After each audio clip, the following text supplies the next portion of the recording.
जैसा कि इस चैनल पर हम लोग सत्य घटनाओं के आधार पर जीवन की कुछ गुत्थियों को सुलझाने की कोशिश करते हैं। इसी कड़ी में हम लोग पेनेलोप के केस का जिक्र कर रहे हैं, जो कि एक बहरी महिला है और किस तरीके से पूर्व जन्म में उनकी माताजी का हत्या की गई उन्हीं के प्रेमी के द्वारा। इस सब की गवाह बनी पेनेलोप और उसका किस तरीके से उसके ऊपर मानसिक असर हुआ, भावनात्मक असर हुआ कि आगे चलकर उसने भविष्य में पूर्व जन्म में आत्महत्या करी। तो जब उसने बहरी लड़की के रूप में अपने शरीर का चुनाव किया, तो इस चुनाव के पीछे एक वजह ये थी कि सबकॉन्शियस में, क्योंकि बहुत गहरी बैठी हैं वो यादें, वो तो रहने वाली हैं। लेकिन बाहर से जो नई आवाज़ें आएँगी, वो उसको और ज़्यादा डिस्टर्ब नहीं करेंगी। बार-बार उस चीज़ पर, एक चीज़ जो पहले ही टूटी हुई है, उसके ऊपर बार-बार हथौड़ा नहीं पड़ेगा। बल्कि पूरा का पूरा जो अवचेतन मन का उसका कार्य है, पूरा का पूरा उसकी हीलिंग पे जाएगा। ऐसे समझ लीजिए, बाल्टी में सुराख था, उस सुराख को बंद कर दिया गया। अब जितना भी पानी आएगा बाल्टी ने भरना ही है, खाली नहीं होना है।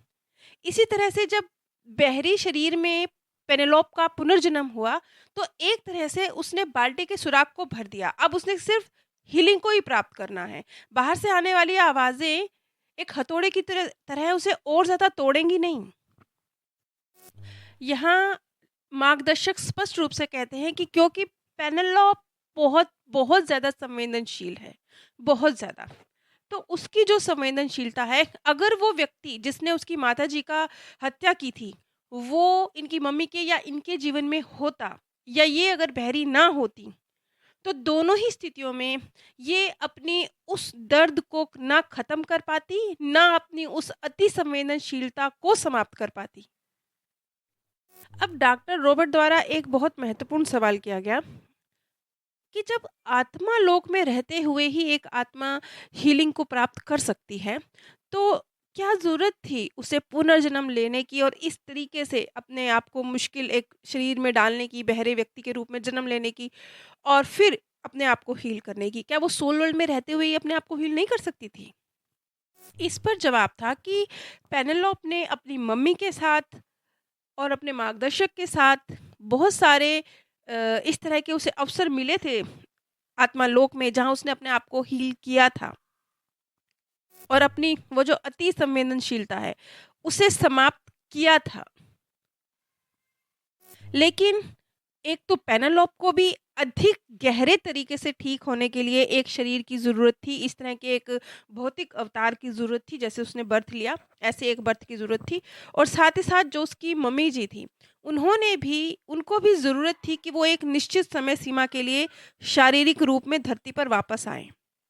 क्योंकि उनके भी तो कुछ पेनेलोप के साथ कुछ जैसे एक दर्द कहीं उनके मन में भी था। अच्छा, यहाँ पे एक चीज़ बहुत महत्वपूर्ण है, थोड़ा ध्यान दीजिएगा। ये देखिए कि पेनेलोप की मम्मी जिसके साथ ये हादसा हुआ, जिसकी हत्या हुई, उसके साथ ये दर्द कैरी नहीं हुआ है, ये पेनेलोप के साथ हुआ है। हाँ, लेकिन उनके साथ एक भावना ज़रूर कैरी हुई है, वो ये कि मुझे अपनी बेटी के लिए कुछ विशेष करना, उसके लिए ध्यान देना चाहिए था, उसके साथ समय व्यतीत करना चाहिए था। वो जो एक अंदर उनकी भावना रह गई, उसके तहत उन्होंने ये जो दूसरा बर्थ लिया धरती पर, ताकि वो अपनी बेटी के लिए ज़्यादा से ज़्यादा कर सकें और वो उन्होंने किया। तो हर चीज़ जैसे एक सीमा तक संवेदनशील होना बहुत अच्छी बात है। आप अगर संवेदनशील हैं, तो आप सामने वाले की परिस्थिति को समझकर उसके साथ सहानुभूति रख सकते हैं, ये बहुत अच्छी बात है। लेकिन अगर वो अति में चली जाए तो? जैसे कि पेनेलोप के मामले में हुआ, उसकी जो संवेदनशीलता थी वो अति में चली गई और अति में जाने की वजह से दर्द इतना बढ़ गया कि वो आत्महत्या तक गई और रीबर्थ लेना पड़ा। तो अब अगर आप किसी विकलांग व्यक्ति को देखते हैं या विकलांग व्यक्ति यदि इस समय इन वीडियोस को सुन रहे हैं, तो वो इस बात को समझें कि विकलांगता कोई पूर्व जन्म के किए हुए बुरे कर्म का नतीजा नहीं है। किसी कारण से, किसी उद्देश्य से उनकी सोल ने अपने लिए ये शरीर डिसाइड किया है, जो उनकी प्रगति का एक विकल्प है, एक रास्ता है। और कभी-कभी इस तरह का शरीर पूर्व जन्म के कुछ किए हुए कार्यों को संतुलित करता है। जैसे कि हमने श्रद्धा आफ्ताब के केस का ज़िक्र किया था, तो उसमें किस तरीके से हमने इस चीज़ को समझा था कि उसके मम्मी-पापा, श्रद्धा के मम्मी-पापा जो श्रद्धा के मर्डर से दुःख भोग रहे हैं, उसका वो किस तरीके से प्रकृति संतुलित करती है। इसी तरह से कुछ तो आपके उद्देश्य हैं, कुछ रीज़न हैं और कुछ आपके कर्मों के बीच में संतुलन स्थापित करना है, इसलिए विकलांग व्यक्ति अपने लिए विकलांग शरीर चुन लेता है। ये प्रकृति किस तरीके से संतुलन स्थापित करती है, इस तरीके से एक अनचाहे दुःख के साथ जैसे कि श्रद्धा के माता-पिता भोग रहे हैं, इसे मैंने उस वीडियो में एक्सप्लेन किया है जो श्रद्धा और आफ़ताब के विषय में बनी है। अब ऐसे बहुत से व्यक्ति हैं, जिन्होंने अपने पूर्व जन्मों में किसी का कुछ शारीरिक रूप से उन्हें हानि पहुँचाई है, उनको उनके अंग काटे हैं, किसी के कान काटे हैं, किसी के हाथ काटे हैं। इस तरह के लोग भी इसी तरह की विकलांगता को अपने लिए चुन सकते हैं। वो ऐसा इसलिए करते हैं ताकि एक तो उनके पूर्व जन्म के कर्म का इस जन्म के साथ संतुलन स्थापित हो सके, दूसरा वो दूसरे व्यक्ति जिसके साथ उन्होंने ये किया है, उसकी आंतरिक भावनाओं को समझ सकें और आंतरिक तौर पर इतने ज़्यादा उस चीज़ को लेके जागरूक हो जाएँ कि फिर वो उस चीज़ को रिपीट नहीं करेंगे। और जब आत्मा पेनेलोप की तरह अति संवेदनशील होती है, तो जो बाहर की ध्वनियाँ हैं, बाहर की ऊर्जा है, बाहर की जो आवाज़ें हैं, वो उसकी इस आंतरिक हीलिंग को डिस्टर्ब कर सकती हैं। ऐसा ना हो, इसलिए भी कई बार व्यक्ति अपने लिए विकलांग शरीर चुनते हैं। एक बार एक माध्यम ने ये जो वर्तमान समय चल रहा है, इसे उसके मार्गदर्शक ने भय युग इस नाम से पुकारा था।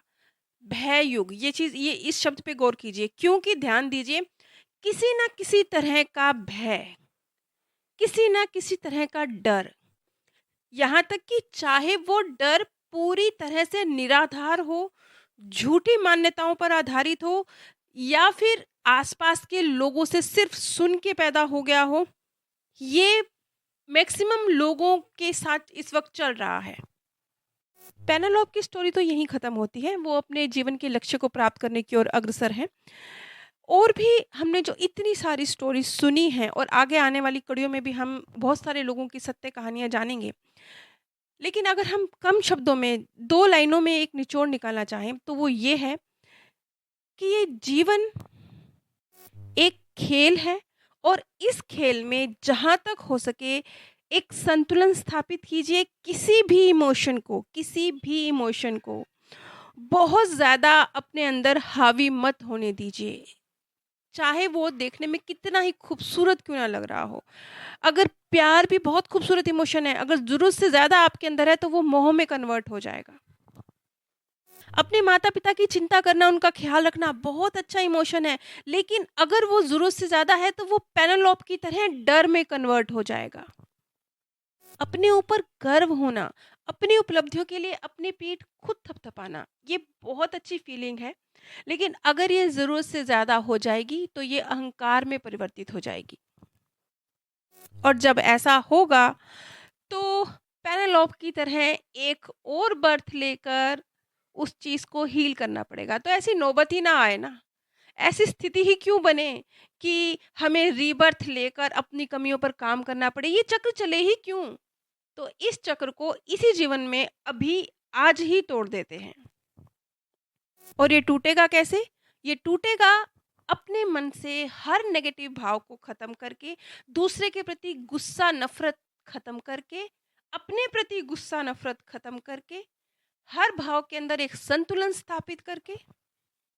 और ये जीवन जो बहुत तेज़ी से भागता जा रहा है, कितनी तेज़ी से भागता जा रहा है, अपनी उम्र पर ज़रा गौर कीजिए। सुबह होती है, रात होती है, सुबह होती है, रात होती है, कितनी तेज़ी से वक़्त गुज़र जाता है। ये एक बहुत तेज़ी से गुज़रता हुआ खेल है। जो आज आपको चीज़ परेशान कर रही है ना, हो सकता है आने वाले 5 साल बाद वो आपके लिए कोई मायने ही ना रखे। तो जो चीज़ आपको आज परेशान कर रही है, आपके आने वाले 5 साल पर उसका कोई असर होगा? क्या वो इतनी मायने रखेगी या नहीं रखेगी? इस चीज़ पर थोड़ा-सा विचार कीजिए और आज अभी उस चीज़ को छोड़ दीजिए जो आपको परेशान कर रही है। तो हम ये जो चक्र चल रहा है ना कि एक संस्कार पैदा हो रहा है, फिर उसको ठीक करने के लिए रीबर्थ लेना पड़ रहा है, ये चक्र हम यहीं तोड़ देंगे। नीचे डिस्क्रिप्शन बॉक्स में मैंने आप सभी के साथ अपने सेकंड चैनल का लिंक शेयर किया है। साथ ही में पेनेलोप की पूरी स्टोरी की प्लेलिस्ट भी नीचे डिस्क्रिप्शन बॉक्स में आप सभी के साथ शेयर की गई है।